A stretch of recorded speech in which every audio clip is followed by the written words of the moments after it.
નમસ્કાર. આંગણવાડી કેન્દ્રોમાં ફરજ બજાવતા આંગણવાડી કાર્યકર બહેનો, આંગણવાડી તેડાગર બહેનો, સ્વાગત છે આપ સૌનું આપણી આ યુટ્યુબ ચેનલ ન્યૂઝ વિથ ભાવેશમાં. તો બહેનો, આજના આંગણવાડી પગાર વધારો સમાચારની માલપા આપણે વાત કરવાના છીએ ગુજરાત રાજ્યના આંગણવાડી કેન્દ્રોમાં નોકરી કરતા તમામ બહેનોના માનદ વેતન વધારાને લઈને આજરોજ તારીખ 4/5/2026ના રોજ બપોરે આવી છે એક મોટી અપડેટ. તો બહેનો, શું છે અપડેટ તે જાણવા માટે વિડીયો અંત સુધી જોઈ લેજો. અને હા, આજના વિડીયોમાં આપણે ખૂબ અગત્યની વાત કરવાના છીએ, ખૂબ મહત્ત્વની વાતો કરવાના છીએ, જેથી વિડીયો પણ થોડો લાંબો હશે. તો વિડીયો ખાસ કરીને અંત સુધી જોઈ લેજો. અને આવી જ માહિતીઓ મેળવવા માટે આપણી આ યુટ્યુબ ચેનલ ન્યૂઝ વિથ ભાવેશને સબસ્ક્રાઈબ પણ કરી લેજો બહેનો. તો બહેનો, સૌથી પહેલાં વાત કરીએ તો ગુજરાત રાજ્યના જે આંગણવાડી કેન્દ્રોમાં ફરજ બજાવતા હોય તે બહેનોના માનદ વેતન એટલે કે લઘુત્તમ વેતનને વધારાને લઈને તો ગુજરાતની નામદાર હાઈકોર્ટ દ્વારા જે ડિવિઝન બેન્ચ દ્વારા ડબલ જજની બેન્ચ હતી તેના દ્વારા એક ઐતિહાસિક ચુકાદો આપવામાં આવ્યો હતો. તેની તારીખ હતી 20/8/2025. તો ગુજરાત હાઈકોર્ટે તેવું કહ્યું હતું કે આંગણવાડી બહેનો, એમાં જે કાર્યકર બહેનો અને તેડાગર બહેનો એટલે કે હેલ્પર બહેનો જે પગાર મળી રહ્યો છે તે ખૂબ નજીવો મળી રહ્યો છે અને પોતાનું જે લિવિંગ વેજ એટલે કે જીવન જીવવા પૂરતું જે વેતન મળવું જોઈએ તે વેતન છે તે ચૂકવવામાં આવતું નથી. એટલે આંગણવાડી બહેનોમાં પગાર વધારો કરવો, જે હાલમાં વેતન મળી રહ્યું છે તેમાં 14,800નો પગાર વધારો દરેક બહેનોને આપવો અને કાર્યકર બહેનોને 24,300 તેમજ તેડાગર બહેનોને 20,800 પગાર છે તે ચૂકવી આપવો તેવું ગુજરાત હાઈકોર્ટે સરકારને કહ્યું હતું. પરંતુ ન તો કેન્દ્ર સરકાર અને ન તો ગુજરાત સરકાર તેણે આજની તારીખ સુધી એટલે કે 4/5/2026 સુધી ગુજરાત રાજ્યના આંગણવાડી કેન્દ્રોમાં જે બહેનો ફરજ બજાવે છે તેના વેતનમાં 1 રૂપિયાનો પણ વધારો કર્યો નથી. તો ખાસ કરીને હાઈકોર્ટે તેમ પણ કહ્યું હતું કે 20 ઓગસ્ટ 2025ની અસરથી 6 મહિનાની અંદર દરેક બહેનોને વેતન છે તે વધારો આપી દેવો. પરંતુ 28 ફેબ્રુઆરીની જે અંતિમ તારીખ હતી તેને પણ હવે 2 થી 3 મહિના ઉપર જતા રહ્યા છે, પરંતુ આંગણવાડી બહેનોના માનદ વેતનમાં કોઈ પણ જાતનો વધારો છે તે સરકારે ચૂકવ્યો નથી. તો હવે જોવાનું રહ્યું કે આંગણવાડી પગાર વધારો છે તે ગુજરાત સરકાર ક્યારે જાહેર કરે અથવા તો કેન્દ્ર સરકાર ક્યારે જાહેર કરે, તો તેની વાટ સૌ કોઈને છે. તો જ્યારે પણ વધારો જાહેર કરશે ત્યારે વિડીયો બનાવીને તમને માહિતગાર કરીશું. તો બહેનો, વિડીયો ખાસ કરીને અંત સુધી જોઈ લેજો અને આપણી આ ચેનલ સબસ્ક્રાઈબ કરી લેજો. તો બહેનો, આજના વિડીયોમાં આપણે અલગ અલગ રાજ્યોની જે આંગણવાડી બહેનો વિશેના જે સમાચારો હોય અથવા તો ત્યાંની રાજ્ય સરકારો આંગણવાડી બહેનોને કેવી કેવી સુવિધાઓ આપતા હોય તે અલગ અલગ રાજ્યોની આજના વિડીયોમાં આપણે વાત કરવાના છીએ, જેથી કરીને તમે માહિતગાર થઈ શકો કે અન્ય રાજ્ય સરકારોના જે આંગણવાડી બહેનો છે તેમને કેવી કેવી સુવિધાઓ મળી રહી છે અને તેના વિશે કેવા કેવા સમાચારો છે તે અપડેટ થતા હોય છે. તો સૌથી પહેલાં વાત કરીએ તો આંધ્રપ્રદેશ રાજ્યની. તો તીવ્ર ગરમી વચ્ચે વાલીઓએ આંગણવાડી શાળાઓમાં ઉનાળાની રજાઓની માંગ છે તે કરી છે. તો વાલીઓ કહે છે કે તીવ્ર ગરમીને કારણે તેમના બાળકોને આંગણવાડી શાળાઓમાં મૂકવા અને અડધા દિવસના વર્ગો પછી લેવાનું મુશ્કેલ બની ગયું છે. તો ખાસ કરીને હાલમાં ઉનાળાની ખૂબ એવી જોરશોરથી ગરમી પડી રહી છે, જે દરેક બાળકોને લેવા મૂકવા જવા માટે આંગણવાડીમાં જે બહેનો હોય તેને પણ તકલીફ પડતી હોય છે અને પોતાના જે બાળકોના જે વાલીઓ હોય છે તેને પણ ખૂબ એવી તકલીફ પડતી હોય છે. તો તીવ્ર ગરમી હોય તેને કારણે આંગણવાડી શાળાઓ હોય તેમાં હવે ઉનાળુ રજાઓની માંગ છે તે કરવામાં આવી છે. તો આંધ્રપ્રદેશના ઘણા જિલ્લાઓમાં તાપમાન 40 ડિગ્રી સેલ્સિયસથી વધુ હોવાથી તીવ્ર ગરમીની સ્થિતિને ટાંકીને વાલીઓએ રાજ્યની આંગણવાડીઓમાં ભણતા પ્રી સ્કૂલ વિદ્યાર્થીઓ માટે ઉનાળાની રજાઓ જાહેર કરવા સરકારને વિનંતી છે તે કરી છે. તો ખાસ કરીને આંધ્રપ્રદેશ રાજ્યના જે અલગ અલગ જિલ્લાઓમાં 40 ડિગ્રી એટલે 45 ડિગ્રી, 42-47 ડિગ્રી જેવું તાપમાન જતું રહેતું હોય છે, તેના લીધે જે આંગણવાડીમાં આંગણવાડીમાં અભ્યાસ કરતા હોય તેવા બાળકોને લેવા મૂકવા આવવા માટેનું છે તે ખૂબ એમ કહેવાય કે વિઘ્નવાળું બની જતું હોય છે. અને ઉનાળાની રજાઓ છે તે જાહેર કરવા માટે સરકારને પણ વિનંતી કરી છે. તો આંધ્રપ્રદેશની 55,746 આંગણવાડી શાળાઓમાં 3 થી 5 વર્ષની વયના 10 લાખથી વધુ બાળકો પૂર્વ શાળા શિક્ષણ મેળવી રહ્યા હતા. તો તીવ્ર ગરમીને કારણે માતા-પિતા માટે તેમના બાળકોને આંગણવાડી શાળાઓમાં મૂકવા અને અડધા દિવસના વર્ગો પછી તેમને લેવાનું મુશ્કેલ છે તે બની ગયું હતું. તો રેણુકા એક પ્રી-સ્કૂલર બાળકની માતાએ છે તે જણાવ્યું હતું. તો એક પ્રી-સ્કૂલર જે બાળકો હોય તેમની માતાએ તેવું જણાવ્યું હતું કે આ તીવ્ર ગરમીને કારણે આંગણવાડીમાં બાળકોને મૂકવા અને લેવા માટે અને અડધા દિવસના વર્ગો પછી તેમને જે લેવા મૂકવાનું કાર્ય થતું હોય તે અત્યારે ખૂબ જ કઠિનાઈભર્યું છે મિત્રો. તો સરકારે કોલેજો અને શાળાઓ માટે ઉનાળાની રજાઓ જાહેર કરી છે, પરંતુ આંગણવાડી કેન્દ્રોમાં ચાલતી પ્રી સ્કૂલ માટે નહીં. તો ઉનાળાની ગરમીમાં આપણે આપણા બાળકોને શાળાએ કેવી રીતે મોકલી શકીએ? તો મનોહરે પણ આવો પ્રશ્ન કર્યો હતો, જે પોતાના પુત્રને કૃષ્ણા જિલ્લાના આંગણવાડી કેન્દ્રોમાં મૂકવા આવ્યો હતો.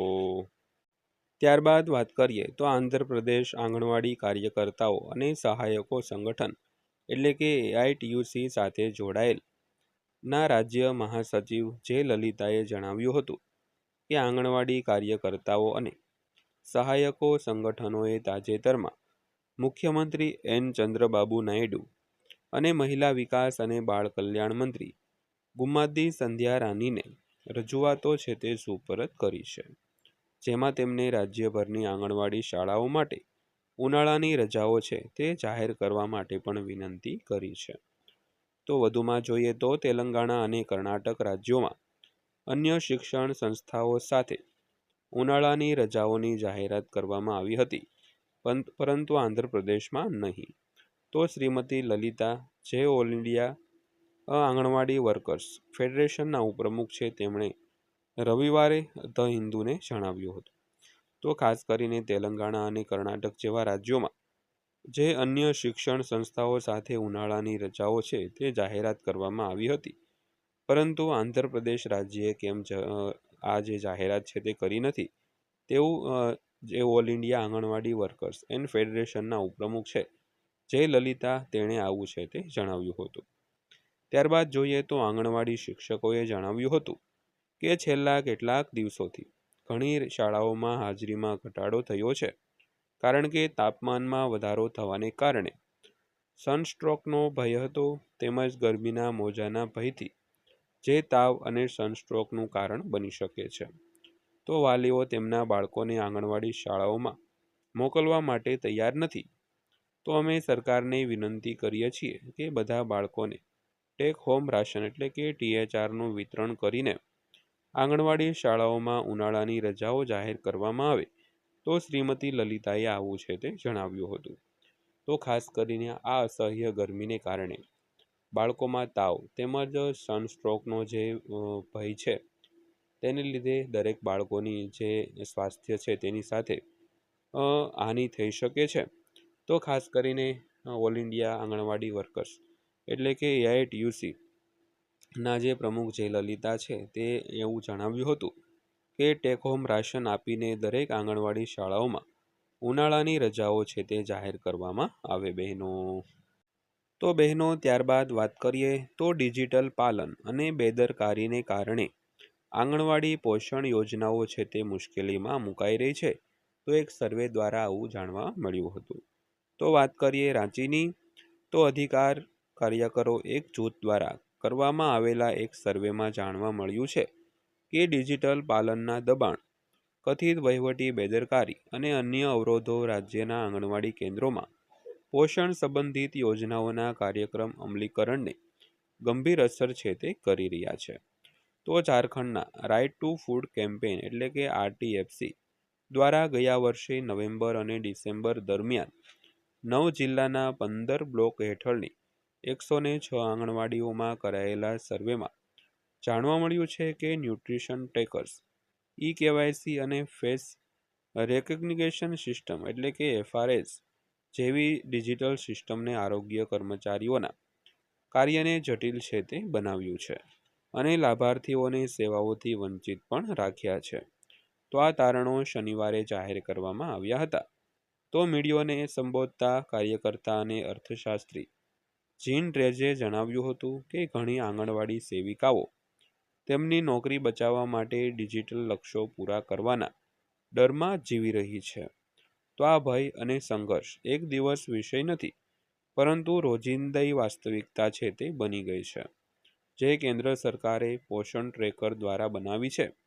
તો તાજેતરના સમયમાં પરિસ્થિતિ વધુ વણસી ગઈ છે, કારણ કે ઘણી સેવિકાઓ બૂથ લેવલ ઓફિસર એટલે કે BLO તરીકે નજીવા માનદ વેતન પર સ્પેશિયલ ઇન્સેન્ટિવ રિવિઝન એટલે કે SIRના ભારે કાર્યભાર હેઠળ દબાઈ રહી છે, તેવું ડ્રેઝે જણાવ્યું હતું. ત્યારબાદ જોઈએ તો અન્ય એક ખાદ્ય કાર્યકર્તા તારામણી સાહુએ સરકાર પાસે નક્કર પગલાં લેવા માંગ કરી હતી, કારણ કે તે મહિલાઓ અને બાળકોના પોષણ અને સ્વાસ્થ્ય પર સીધી અસર કરશે. તો સર્વેનો ઉદ્દેશ પોષણ કાર્યક્રમોની વાસ્તવિક સ્થિતિ અને કેવાયસી અને ફેસ રેકગ્નિશન સિસ્ટમ જેવી ડિજિટલ સિસ્ટમ કેવી રીતે કાર્ય કરી રહી છે અને જમીન પર પડકારો કેવી રીતે છે તે જાણવાનો હેતુ હતો મિત્રો. ત્યારબાદ જોઈએ તો રાજ્યના નિયમો અનુસાર અઠવાડિયામાં 6 દિવસ ઈંડા આપવાનો આદેશ છે, પરંતુ ફક્ત 43% સેવિકાઓએ સ્વીકાર્યું છે કે તેઓ બધા દિવસે ઈંડાનું વિતરણ કરે છે. તો સરકાર પ્રતિ ઈંડા 6 રૂપિયા ચૂકવે છે, જ્યારે બજાર ભાવ ઘણા ઊંચા છે. તો મોટા ભાગની સેવિકાઓ પોતાના પૈસાથી ઈંડા ખરીદે છે અને વળતર માટે મહિનાઓ સુધી રાહ જોવી પડે છે. તો 2 થી 3 મહિના કે તેથી વધુ વિલંબને કારણે ઘણા કેન્દ્રોએ ઈંડાનું વિતરણ બંધ કરી દીધું છે. જોકે એ નોંધપાત્ર છે કે 97% સેવિકાઓએ જણાવ્યું હતું કે જ્યારે ઈંડા આપવામાં આવે છે ત્યારે બાળકોની હાજરી વધે છે, તેવું સાહુએ જણાવ્યું હતું. ત્યારબાદ જોઈએ તો સર્વેક્ષણ સમયે ફક્ત 56.1% લાભાર્થીઓએ કેવાયસી પૂર્ણ કર્યું હતું, જ્યારે કેન્દ્રનો લક્ષ્યાંક 1 જુલાઈ 2025 સુધીમાં 100% કવરેજનો હતો. તો લગભગ 53% સેવિકાઓએ અહેવાલ આપ્યો છે કે કેવાયસી 10 મિનિટથી વધુ સમય લે છે અથવા પ્રક્રિયા નિષ્ફળ જાય છે. તો લગભગ 92% સેવિકાઓએ OTP વિલંબની ફરિયાદ છે તે કરી હતી. તો જૂના બાયોમેટ્રિક્સ અથવા આધારમાં ખોટી વિગતોને કારણે ઘણી પાત્ર મહિલાઓ અને બાળકો આંગણવાડી સેવાઓથી વંચિત રહ્યા છે. તો RTFC એક નિવેદનમાં આવું છે તે જણાવ્યું હતું. તો FRSની સ્થિતિ એ પણ ચિંતાજનક છે. તો લગભગ 86% સેવિકાઓએ નબળા નેટવર્ક કનેક્ટિવિટીની ફરિયાદ પણ કરી હતી. તો 41.5% સેવિકાઓએ કેમેરા દ્વારા વારંવાર ચહેરા ઓળખવામાં નિષ્ફળતા વગેરેની ફરિયાદ છે તે કરી હતી. તો RTI દ્વારા મળેલી માહિતી અનુસાર ઝારખંડના 575 ગામડાઓ હજુ પણ મોબાઈલ નેટવર્ક ઇન્ટરનેટ સુવિધાઓથી વંચિત છે, અને આ તે વિસ્તારો છે જ્યાં પોષણની જરૂરિયાત સૌથી વધુ છે. તો સમાજ કલ્યાણ વિભાગના એક અધિકારીએ જણાવ્યું હતું કે અમે હજુ સુધી કોઈ ટિપ્પણી કરવા માટે સર્વેના તારણો છે તે વાંચ્યા નથી બહેનો. તો બહેનો આ હતી આજની માહિતી, જે દરેક બહેનો માટે ખૂબ જ જાણવા જેવી હતી. તો બહેનો ખાસ કરીને આજનો વિડીયો અંત સુધી જોયો તે બદલ આપનો દિલથી આભાર બહેનો.